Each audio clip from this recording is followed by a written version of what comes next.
ভারত পাকিস্তান যে যুদ্ধ শুরু হয়েছে, আমাদের দেশে অনেকে আশা করছে যে এই যুদ্ধে আমরাও সামিল হয়ে যাব বা আমরাও যুদ্ধ করব। প্রথম কথা হলো যে নবী করিম সাল্লাল্লাহু সাল্লামের প্রতিশ্রুত সেই ঐতিহাসিক মুসলমানদেরকে বাতিলের বিরুদ্ধে লড়তে হবে, জীবন দিতে হবে, জিহাদে যেতে হবে, এটার জন্য মুসলমান প্রস্তুত থাকতে হবে।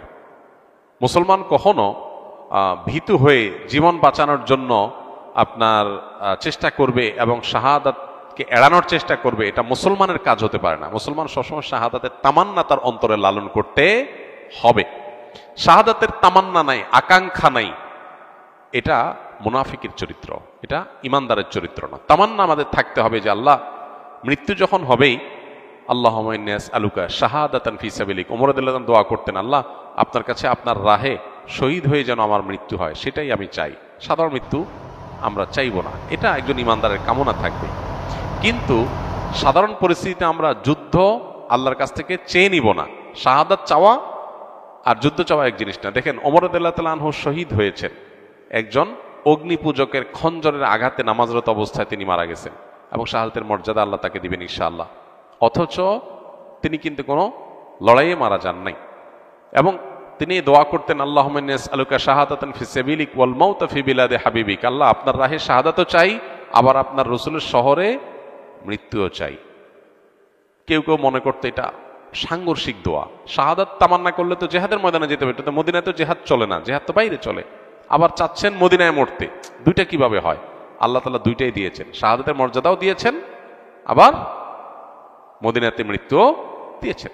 এই জন্য ইমানদার আল্লাহর কাছে দোয়া করার আছে, দোয়া করবে, তামান্না লালন করতে হবে, স্বপ্ন লালন করতে হবে, চেতনা ধারণ করতে হবে, নাহলে ইমানদার হতে পারবে না। সবই ঠিক আছে, কিন্তু সুস্থ স্বাভাবিক অবস্থায় যদি কেউ আল্লাহর কাছে যুদ্ধ চেয়ে নেয়, সেটা কিন্তু কাম্য না। নবী সাল্লাল্লাহু আলাইহি সাল্লাম আল্লাহর কাছে আমাদেরকে নিরাপত্তা চাইতে বলেছেন, যুদ্ধ না। যুদ্ধ এসে গেলে করার জন্য প্রস্তুত থাকবো, তার জন্য প্রস্তুতি নিব, সবই ঠিক আছে, আলোচনা জারি রাখবো যাতে করে চেতনা শানিত থাকে, কিন্তু যেচে যুদ্ধ নিব না। আমরা আল্লাহর কাছে আমন, আফিয়াহ এবং সালামা এটা প্রত্যাশা করব। এবং সেই সাথে প্রতিটা এ জাতীয় বড় ঘটনা আমাদেরকে অনেক কিছু শেখায়, সেখান থেকে আমরা শিক্ষা গ্রহণ করব।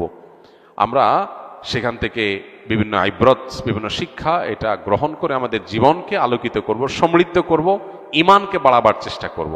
এবং সেই সাথে মুসলমান হিসেবে অবশ্যই ইসলাম এবং মুসলমানদের কল্যাণ, বিজয় এগুলো কামনা করব।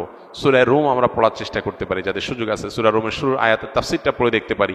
সেখানে আল্লাহ রাব্বুল আলামিন নবী সাল্লাল্লাহু আলাইহি সাল্লামের সময়কার সাহাবীদের মক্কায় থাকাকালীন সময়ে তারা যখন রোমানদের সাথে পারস্যের লোকদের যখন যুদ্ধ হয়েছে, তখন রোমানরা আহলে কিতাব হওয়াতে তাদের বিজয় কামনা করছেন মুসলমানরা, আর মক্কার মুশরিকরা ওই যে রোমান মুশরিকদের, পারস্যের মুশরিকদের তারা বিজয় কামনা করেছে।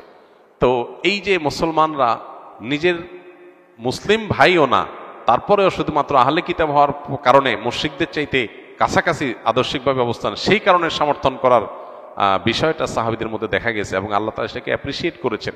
এখান থেকে বোঝা গেছে যে কোনো যুদ্ধ বিগ্রহ, যে কোনো ঘটনায় দিন শেষে মুসলমান এবং ইসলামের কল্যাণকামী হবে, বিজয় প্রত্যাশী হবে, তার জন্য দোয়া করবে, তার জন্য সচেষ্ট থাকবে। সেটা তো অবশ্যই ইমানের দাবি, সেটা আমাদের করতে হবে। আল্লাহ আমাদেরকে, আমাদের প্রিয় স্বদেশকে নিরাপদ রাখুন, গোটা বিশ্বকে আল্লাহ নিরাপদ রাখুন, সকল প্রকার জুলুমের আল্লাহ তাআলা অবসান ঘটিয়ে দিন।